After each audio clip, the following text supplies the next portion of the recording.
Mumbai police के पूर्व commissioner Paramvir Singh के उगाही वाले आरोपों की जांच के लिए एक समिति का गठन किया गया है।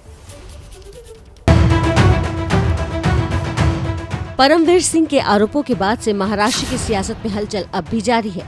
इसलिए उद्धव सरकार ने हाईकोर्ट के रिटायर्ड जज को परमवीर सिंह के आरोपों की जांच के लिए नियुक्त कर दिया है। हाईकोर्ट के रिटायर्ड जज कैलाश चांदीवाल जांच कर 6 महीने के अंदर रिपोर्ट सरकार को देंगे। कैलाश चांदीवाल की अध्यक्षता में समिति परमवीर सिंह के दावों की पड़ताल करेगी। परमवीर सिंह ने महाराष्ट्र के गृह मंत्री अनिल देशमुख पर 100 करोड़ की उगाही का आरोप लगाया था। सरकार का दावा है कि इससे दूध का दूध पानी का पानी हो जाएगा। आज परमवीर सिंह की एक जनहित याचिका पर बॉम्बे हाईकोर्ट में सुनवाई होगी। परमवीर सिंह ने वसूली के आरोपों और ट्रांसफर पोस्टिंग घोटालों की जांच सीबीआई से करवाने की मांग की है। तो एक तरफ परमवीर सिंह के आरोपों की पड़ताल हो रही है, दूसरी तरफ एंटीलिया केस में हर रोज नए खुलासे हो रहे हैं, नए मोड़ सामने आ रहे हैं। एंटीलिया केस की जांच के दौरान मुंबई की मीठी नदी से निकलने वाले सबूत पूरे मामले को नया एंगल दे रहे हैं। मीठी नदी से गोताखोरों ने कार के number plate, DVR, CPU printer बरामद किया था। मीठी नदी से मिला प्रिंटर सचिन वाजे के साथी विनायक शिंदे का निकला, जबकि डीवीआर सचिन वाजे के निवास साकेत सोसाइटी का था। एनआईए सूत्रों के मुताबिक मीठी नदी से बरामद प्रिंटर से ही धमकी भरा पत्र प्रिंट किए जाने की आशंका है। मीठी नदी से बरामद की गई चीजों को सचिन वाजे के सामने रखा गया। नदी से MH20FP1539 नंबर की जो प्लेट मिली है, वो नंबर औरंगाबाद के रहने वाले विजय मधुकर नांडे की मारुति इको कार की थी। विजय की कार नवंबर 2020 में चोरी हो गई थी। इस मामले में आरोपी विनायक शिंदे और नरेश गौर को कोर्ट ने 7 अप्रैल तक एनआईए की हिरासत में भेज दिया है। इन सब से पूछताछ के बाद विस्फोटक केस और मनसुख हत्या केस की गुत्थी सुलझाने की कोशिश जारी है। और देखिए, एंटीलिया केस ने महाराष्ट्र की सियासत में भूचाल ला दिया है। राज्य की सियासत की धुरी बने शरद पवार की मुलाकात की भी खबर है और उनकी सेहत की भी खबर। शरद पवार को कल अस्पताल में भर्ती करवाया गया है।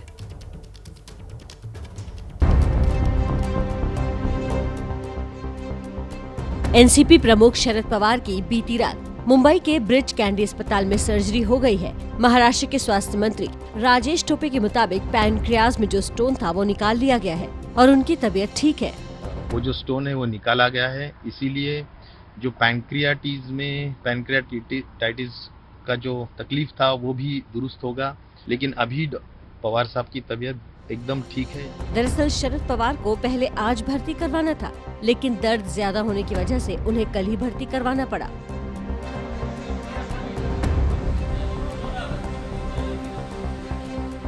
शरद पवार अपने इलाज के लिए अस्पताल में हैं, लेकिन उनकी अमित शाह से मुलाकात के दावे का पोस्टमार्टम महाराष्ट्र की पॉलिटिक्स में अब तक जारी है। मंगलवार को एबीपी न्यूज से बात करते हुए शिवसेना सांसद संजय राउत ने एक बार फिर आरोप लगाया कि बीजेपी भ्रम फैलाकर सरकार को अस्थिर करना चाहती है। ये भ्रम पैदा करके महाराष्ट्र की सरकार को अगर वो घेरना चाहते हैं या अस्थिर करना चाहते हैं तो उनके हाथ में कुछ नहीं लगेगा। रात के अंधेरे में अहमदाबाद में क्यों जाएंगे उस उद्योगपति के घर में? उस उद्योगपति का तो दिल्ली में भी घर है, उस उद्योगपति का मुंबई में भी घर है ना, और दिल्ली में मिलना तो बहुत ही सेफ होता है। बीजेपी इसके उलट लगातार मुलाकात का दावा कर रही है। बीजेपी बार बार दावा कर रही है और महाअघाड़ी सरकार को बार बार सफाई देनी पड़ रही है।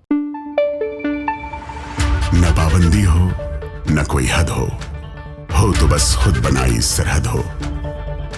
ये मुहिम है परतों में छिपे हर सच की तलाश की, सियासत पर रखी पैनी नजर और आंख की, खबरों की दुनिया में एक जिम्मेदार आवाज की, जुर्म और जुल्म के खिलाफ हर बेबस के लिए इंसाफ की।